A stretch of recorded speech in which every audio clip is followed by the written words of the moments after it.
Hey guys, Block Blast strategy. Block Blast is a puzzle game available on iOS and Android where you place blocks, shapes, clear rows, columns, build combos.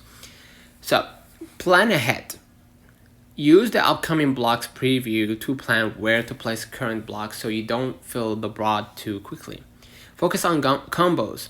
Clearing multiple lines and columns in succession gives higher scores. From Reddit, someone said, quote unquote, only clear one line at a time until you're around combo 30 or it's getting crowded.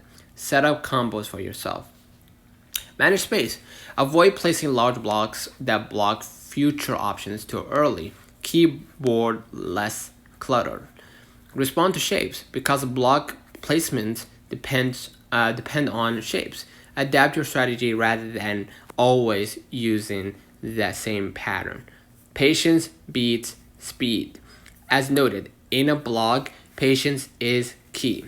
Don't hurry, but instead place the blocks in spots that will be beneficial for you in the long run, right? So, if you're playing Block Blast and want to maximize high scores, shift your mindset from quick placement to strategic placement plus combo building. The difference between average and high scores often comes from planning 2-3 moves ahead and controlling broad space. Don't forget to like and subscribe. See you in the next one.